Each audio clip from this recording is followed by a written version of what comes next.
Olá, estamos mais uma vez em nosso podcast Despertando a Consciência. Quero, antes de mais nada, agradecer a todos pela participação, pela conectividade, enviando a cada um de vocês um abraço fraterno e amigo. Na nossa abordagem do nosso podcast hoje, nós vamos propor aqui uma reflexão sobre a era do silêncio. E talvez muitos achem estranho esse tipo de abordagem, mas como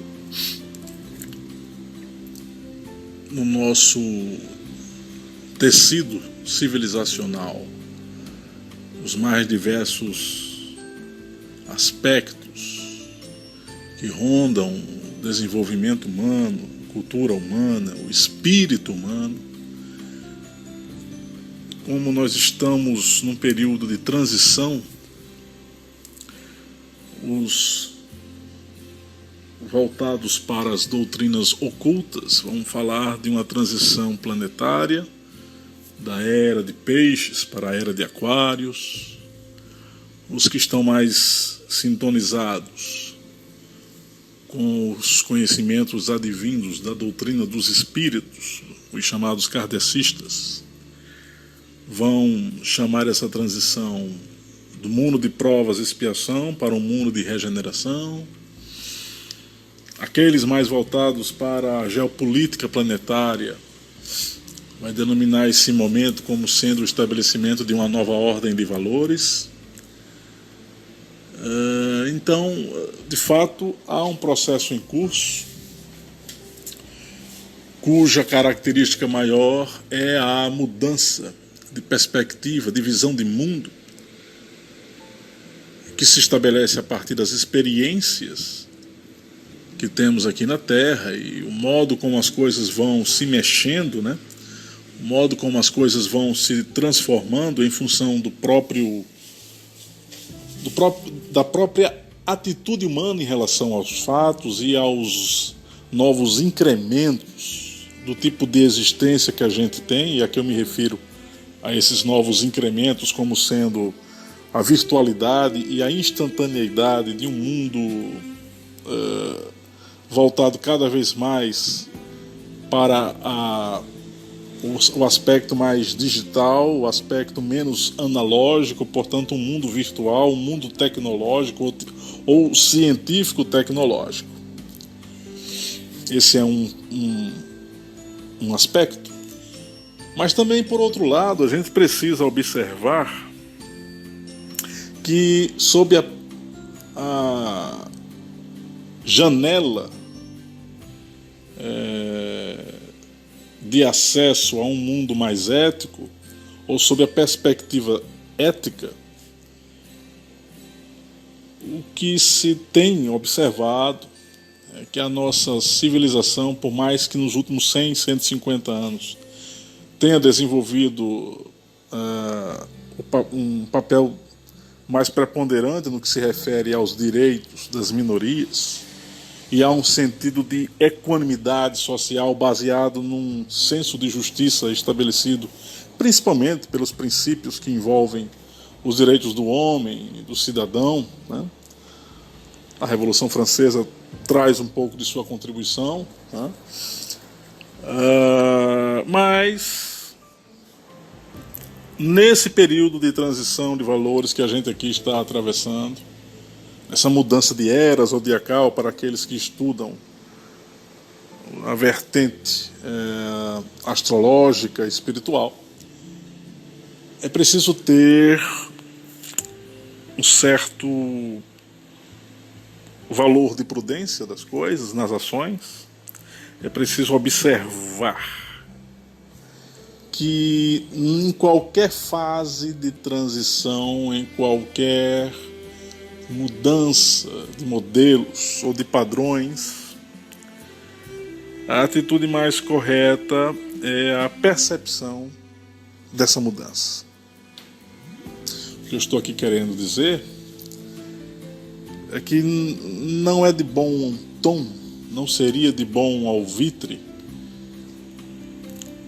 que nós impuséssemos uma verdade no momento em que nós estamos nos transformando. Eu vou tentar dizer de outra forma. Não é de boa atitude psíquica, nos tempos de transição planetária, ou nos tempos de mudança de era, seja lá como vocês queiram aí observar, que nós acumulemos verdades.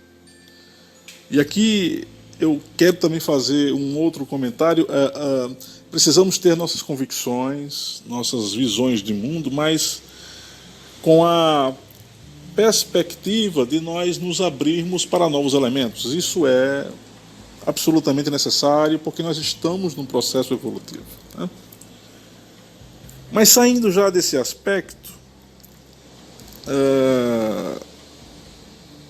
se eu estou aqui afirmando que não precisamos acumular verdades agora, eu também preciso dizer que a gente precisa se esvaziar diante das verdades que a gente detém.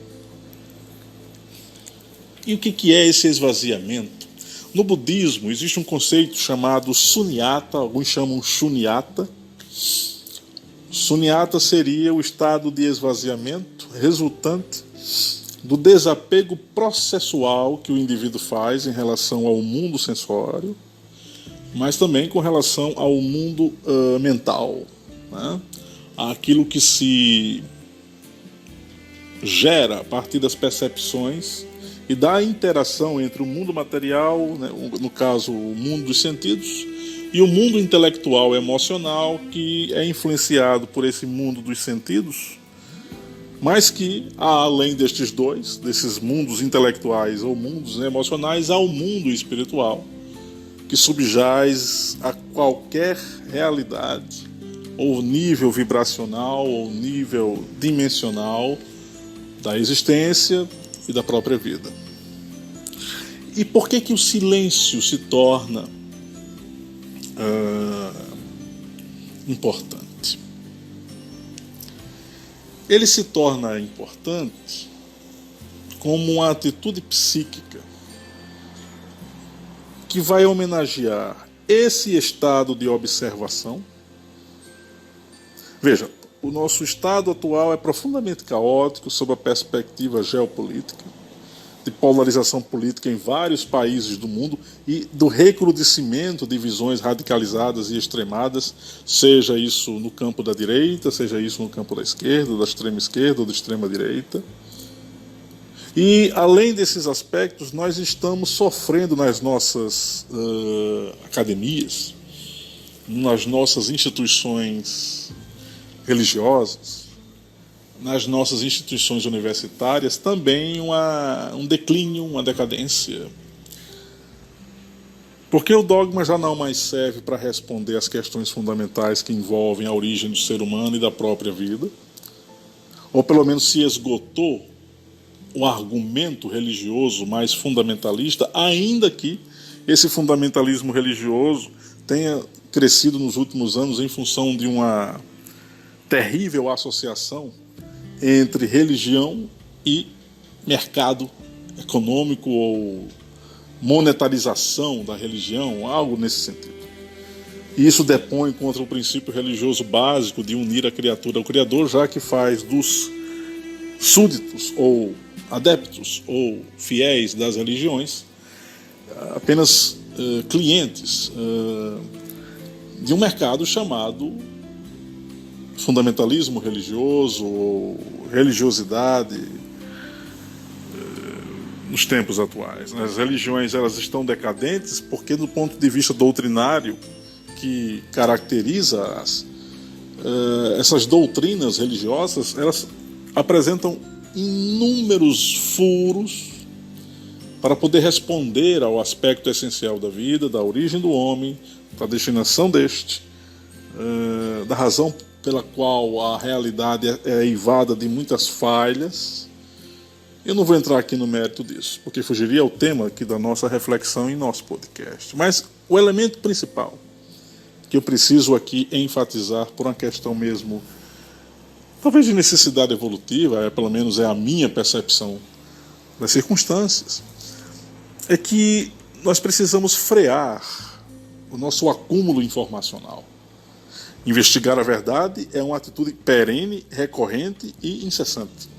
Mas o acúmulo de informações, o acúmulo de verdades, o acúmulo de convicções inamovíveis, o acúmulo de crenças, o acúmulo de dogmas, o acúmulo disso ou daquilo, pode inviabilizar e obstaculizar qualquer processo evolutivo ulterior. Dizendo de outra maneira, nós estamos deixando de evoluir. Porque nós estamos associando a um modo de pensar religioso com um modo de questionar a realidade, ao mesmo tempo que a gente questiona a ciência e enaltece o princípio religioso em assuntos que não tem nada a ver com religião, porque pertence à seara da ciência, e aí gera um obscurantismo, gera uma desinformação, aí a gente pega a ideologia política que mais nos apraz e mistura com temas metafísicos ou com temas religiosos, ou seja, isso não é uma atitude honestamente eivada, né, de valor. Isso não é uma atitude nobre, né? A era do silêncio, ou seja, a necessidade de nós observarmos cada coisa, investigarmos cada fato, sem nos identificarmos com isso, sem assumirmos um valor de crença sobre o que a gente observa, é o silêncio que eu estou aqui me referindo. Quando a gente observa as doutrinas espirituais do Oriente, no Vedanta, nas escolas, nas chamadas 6 darshanas, né, 6 escolas do pensamento oriental, tem o Vedantismo, o Sankhya, o Nyaya e as outras escolas, o que a gente observa é que cada uma dessas visões de mundo, que eram filosofias de vida, convidavam o ser humano para que ele apenas observasse, contemplasse a realidade, meditasse. Aí muitos poderão dizer, mas nós ocidentais temos uma pegada, temos uma atitude do frenesi, do movimento, do caos. Nós somos muito mais vinculados ao hemisfério esquerdo do que ao hemisfério direito, né, já que somos seres bilatérios, né? Então a meditação, a contemplação, a introspecção é algo que ainda nos causa um certo estranhamento, mas não deveria, porque desde meados do século XVIII, com o advento das filosofias de vida voltadas para a espiritualidade, que foi a doutrina dos espíritos e a teosofia de Blavatsky, e depois no século XX, com o advento das obras de yoga mais profundos, ou de yoga que chegou ao Brasil através de Vivekananda, através do professor Hermógenes e de outros instrutores de yoga, nós já deveríamos estar um pouquinho mais acostumados com essa vida contemplativa, que não necessariamente implica em deixar de lado o modo como nós ocidentais agimos, né? Nós podemos praticar a yoga a qualquer tempo e a qualquer hora, em qualquer momento. E hoje em dia existem técnicas maravilhosas que ensinam isso. Então, qual é a questão? Vamos silenciar. Não é uma ausência, nem uma negação da vida, nem um processo de alienação, mas essa era do silêncio, essa necessidade do silêncio é a observância, é a autopercepção do que nós podemos compreender da realidade sem nos assumirmos como sendo disso ou daquilo. É uma certa suspensão de apegos conceituais, né? Numa era de transição planetária, essa suspensão dos apegos, dos conceitos, ideias e convicções é a coisa mais necessária a ser feita. Pelo menos é o modo como eu, Josian, encaro hoje. Porque é muito fácil nós nos identificarmos com uma doutrina, com um guru, com um mestre, com um livro, com uma palestra, e a gente achar que aquilo é uma verdade absoluta, quando não é. Aí quando você observa os trabalhos magníficos de seres que passaram pela Terra, como Krishnamurti, Rudolf Steiner, o próprio Kardec, Blavatsky e tantos outros, né?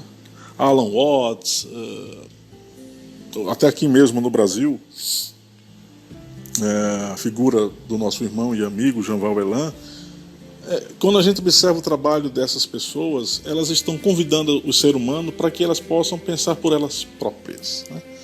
Para que elas se desvinculem de um fideísmo, de um apelo emocional doutrinário em função de uma doutrina que seja inquestionável. Não existe isso.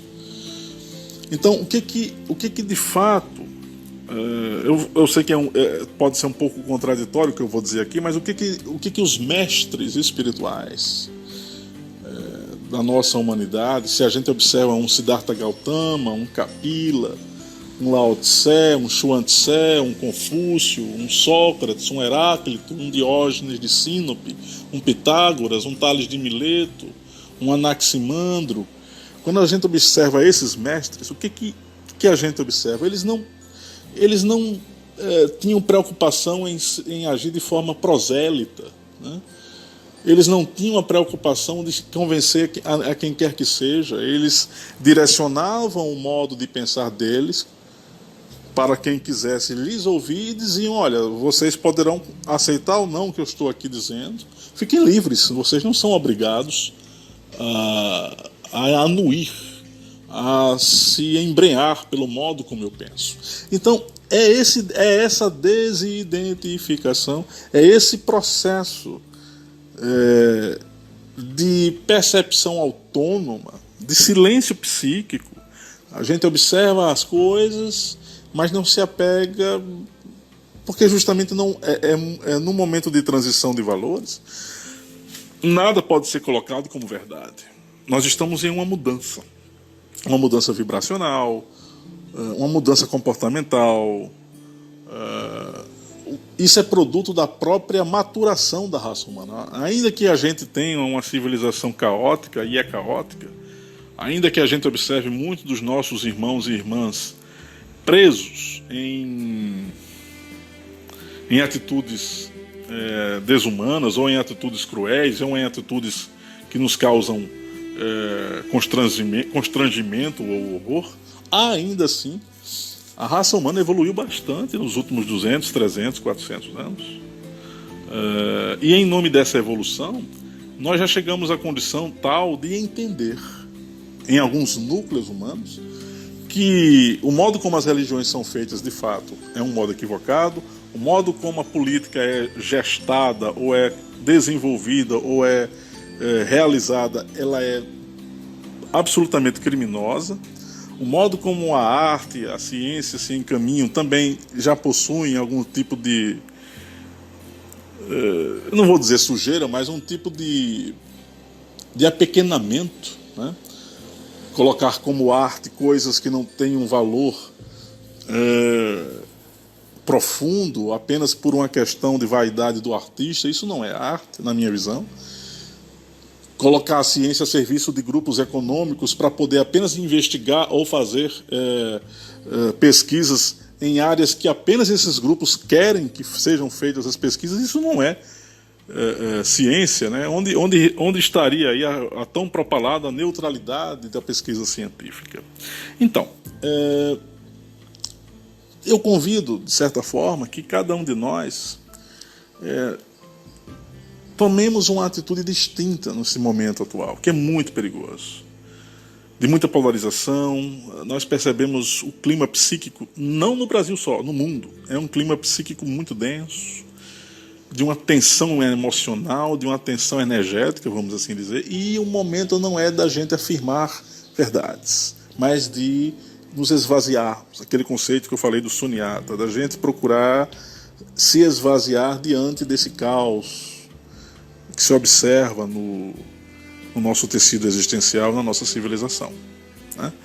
Fica aqui esse convite, fica aqui essa sugestão, é apenas uma sugestão, ok? E em outro momento a gente vai abordar um outro tema que possa ter algum valor, alguma relevância, deixando sempre claro que nosso trabalho é despertar a consciência, não é impor valores, nem impor doutrinas, nem impor isso, nem impor aquilo. É apenas surfar na onda da percepção, gerando consciência, criticidade, compreensão, percepção. Isso é fundamental para os momentos que nós estamos atravessando. Ok? Portanto, envio-lhes um abraço fraterno e amigo em cada um de vocês e até um outro momento com o nosso Despertando a Consciência. Abraço, pessoal.